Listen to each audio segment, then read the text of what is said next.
Good morning students, welcome to 11th standard economics 7th lesson. Okay, so already we discussed first 5 lessons. Next we are going to discuss about the concept 7th lesson Indian economy. Okay, so in this lesson we are full and full discussed about the concept of current status of Indian economy. Okay, so in the lesson la nama enna paaka porom current status of Indian economy. நம்ம இப்போ ப்ரெசண்ட்டில் நம்மளோட Indian எக்கானமியோட status என்ன, position என்ன, அதோட terms of features என்னென்ன, natural resources என்னென்ன, infrastructure facilities அப்படிங்கிற அந்த ஃபுல் டீட்டெயில் கரண்ட் சுச்சுவேஷனை, கரண்ட் ஸ்டேட்டஸை இந்த லெசனில் நம்ம டிஸ்கஸ் பண்ண போகிறோம். ஓகே, அது இல்லாமல் பார்த்தீங்கன்னா to understand the contribution of major Indian economic thinkers. Okay, so various economist இருப்பாங்க இல்லையா, எக்கனாமிக் திங்கர்ஸ், அதில் எஸ்பெஷலி இந்தியாவில் இருக்கிற இம்பார்ட்டன்ட் எக்கனாமிக் திங்கர்ஸோட தாட்டை வந்து நம்ம இந்த லெசனில் ப்ரீஃபாக டிஸ்கஸ் பண்ண போகிறோம். ஓகே, ஸோ இப்போ நம்ம ஃபஸ்ட்டு பார்த்த 5 லெசன்ஸ்க்கும் நெக்ஸ்ட்டு நம்ம பார்க்க போகிற 5 லெசன்ஸும் என்டையர்லி டிஃப்ரெண்ட்டாக இருக்கும் தாங்க. ஸோ ரொம்ப இன்ட்ரெஸ்ட்டாக இருக்கும் இனிமேல் வர லெசன்ஸ் எல்லாமே. ஓகே, பாரு ஃபர்ஸ்ட் ஒன் பாரு, meaning of growth and development. Okay, so economic க்ரோத்னா என்ன, டெவலப்மெண்ட்னா என்ன அப்படிங்கிறத இப்போ ப்ரீஃபாக பார்க்க போகிறோம். ஸோ சிம்பிளாக சொல்லணும் அப்படின்னா ஜென்ரல் மீனிங்கில் பார்த்தீங்கன்னா நம்ம க்ரோத் டெவலப்மெண்ட் ரெண்டுமே சேம் மீனிங் அப்படின்னு தான் சொல்லுவோம். பட் எக்கனாமிக்கலாக பார்த்தீங்கன்னா it has the different meaning. என்னன்னு பாரு, a country's economic growth is usually measured by national income indicated by our GDP, gross domestic product.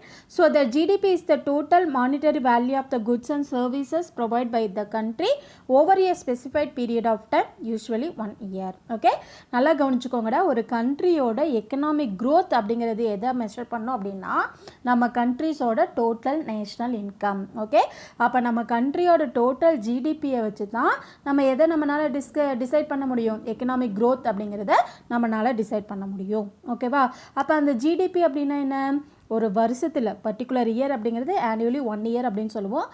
1 இயரில் நம்ம கண்ட்ரியில் எவ்வளோ total goods and service produce பண்ணியிருக்கோம் அப்படிங்கிறத மெஷர் பண்ணணும் அப்படின்னா that is we described as the நம்மளோட டோட்டல் ஜிடிபி இல்லை நேஷ்னல் இன்கம் அப்படின்னு சொல்லுவோம். சரியா, அப்போ அந்த நேஷ்னல் இன்கம்மை மெஷர் பண்ணி நம்ம என்ன பண்ணலாம், நம்ம கண்ட்ரிஸோட க்ரோத், எக்கனாமிக் க்ரோத்தை வந்து நம்ம டிசைட் பண்ணலாம். ஓகே, பட் எக்கனாமிக் டெவலப்மெண்ட் அப்படிங்கிறது the level of economic development is indicated not just by the GDP but by an increasing the citizens quality of life or well-being. நல்லா நோட் பண்ணிக்கோங்கடா, எக்கனாமிக் க்ரோத் அப்படிங்கிறது only we can measure the national income of the country. Okay, but economic development அப்படிங்கிறது அந்த ஜிடிபியோட சேர்த்து human development, அந்த கண்ட்ரியில் இருக்கிற பீப்புளோட wellbeing, இந்த கண்ட்ரியில் இருக்கிற பீப்புள் எப்படி இருக்காங்க, அவங்களோட ஸ்டாண்டர்ட் ஆஃப் லிவிங் எப்படி இருக்குது, எஜுகேஷன் எப்படி இருக்குது, லிட்ரஸி எப்படி இருக்குது, ஸோ இதை எல்லாத்தையும் நம்ம கன்சிடர் பண்ணி மெஷர் பண்ணோம் அப்படின்னா that is we described as the economic development. Okay, so அந்த குவாலிட்டி ஆஃப் லைஃப் அப்படிங்கிறதுக்குள்ள என்னென்னலாம் இன்க்ளூட் ஆகிருக்கும் அப்படின்னு பார்த்தீங்கன்னா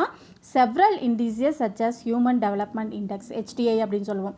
அந்த கண்ட்ரியில் இருக்கிற பீப்புளோட ஹியூமன் டெவலப்மெண்ட் எப்படி இருக்குது அப்படிங்கிறது, physical quality of life index. Okay, அவங்களோட லைஃப் சராசரி ஆயுட்காலம் அப்படின்னு நல்லா சொல்லுவோம் இல்லையா, அந்த மாதிரி physical quality of life index எப்படி இருக்குது, அந்த gross national happiness index. Okay, so இந்த மூணையும் வச்சு தான் we can measure the quality of life. இதெல்லாம் இன்டீரியரில் வரும், note பண்ணிக்கோங்கடா.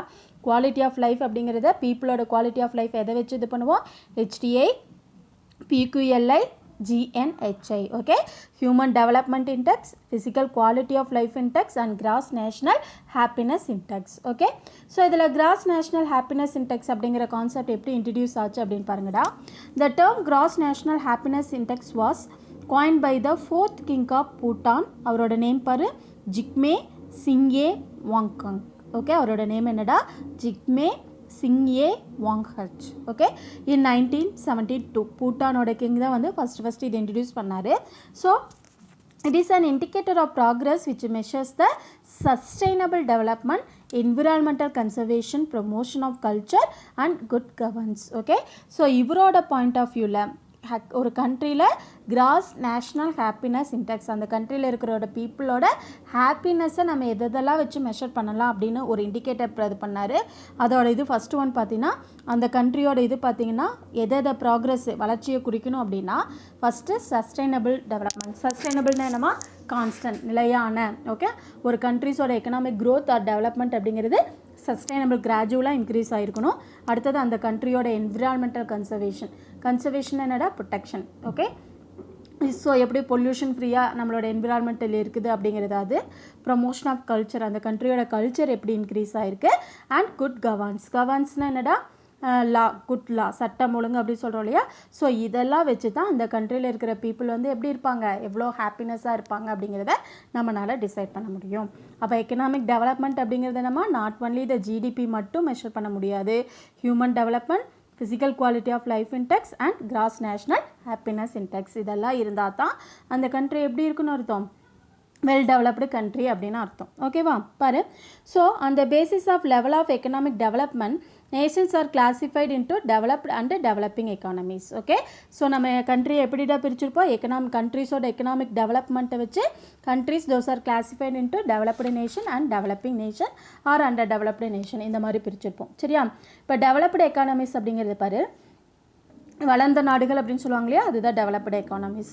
So developed economies are those countries which are industrialist, utilize their resources efficiently and have high per capital income. அப்போ எந்தெந்த கண்ட்ரியில் ஃபுல்லாக இண்டஸ்ட்ரியலைசேஷனாக இருக்குதோ தோஸ் டைப் ஆஃப் கண்ட்ரி, இருக்கிற அந்த கண்ட்ரிஸோட எல்லா ரிசோர்ஸஸையும் எஃபிஷியண்ட்டாக யூஸ் பண்ணக்கூடிய countries, and per capital income, individual income அப்படின்னு சொல்லுவோம் இல்லையா. ஸோ அந்த பெர் கேபிட்டல் இன்கம் அதிகமாக இருக்கிற கண்ட்ரிஸ். ஓகே, ஸோ இந்த மாதிரி கண்ட்ரிஸை நம்ம என்னென்னு டிஸ்கிரைப் பண்ணுவோம், டெவலப்டு கண்ட்ரிஸ். இந்த மாதிரி கண்ட்ரிஸை நம்ம என்னென்ன டிஸ்கிரைப் பண்ணுவோம், டெவலப்டு கண்ட்ரிஸ். இப்போ இதுக்கு பெஸ்ட் எக்ஸாம்பிள் பார்த்தீங்கன்னா USA, Canada, UK, France and Japan are some of the developed economies. Developed economies is also termed as advanced countries. Okay, இதுக்கு இன்னொரு நேம் என்னடா, advanced countries. But on the other hand, countries which have not fully utilized their resources like land, mines, workers, etc.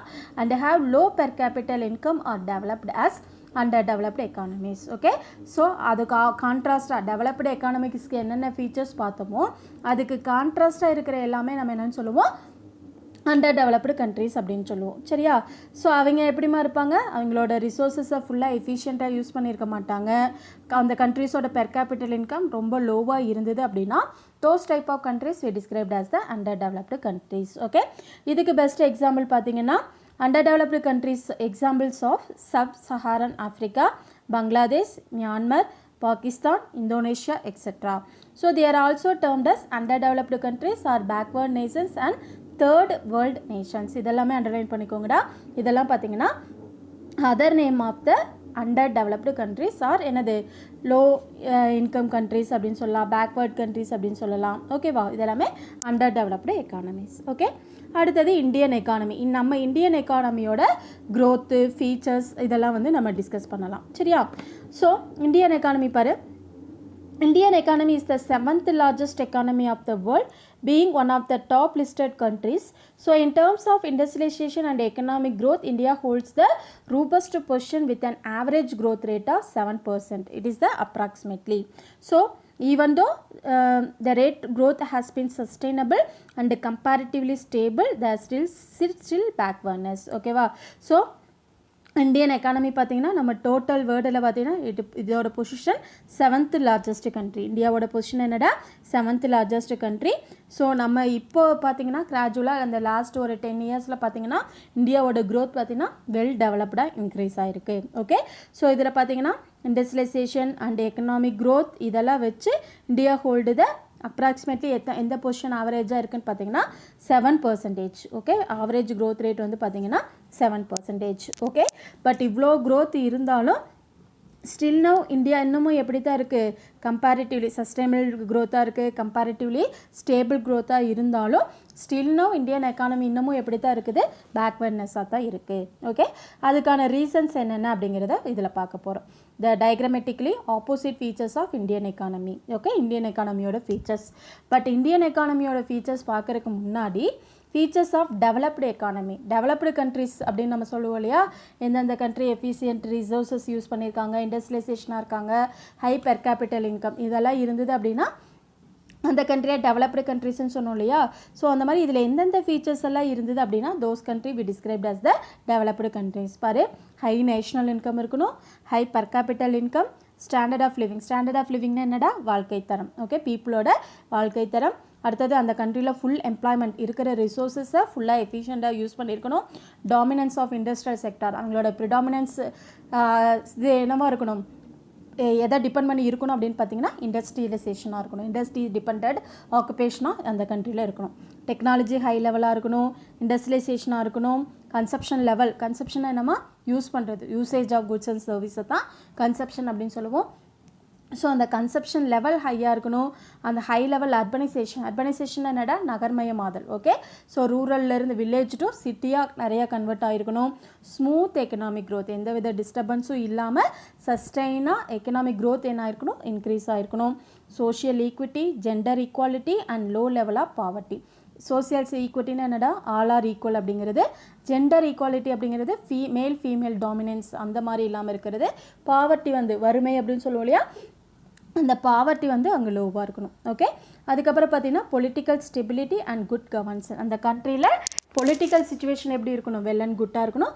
At the same time law and order சொல்லுவோம் இல்லையா, கவர்னன்ஸ்னால் என்னடா ஆட்சி முறை, land order இதெல்லாம் எப்படி இருக்கணும், ஸ்மூத்தாக இருக்கணும். சரியா, ஸோ இந்த ஃபீச்சர்ஸ் எல்லாம் இருந்தது அப்படின்னா those type of economy we described as the developed economy. Are you clear Thangam?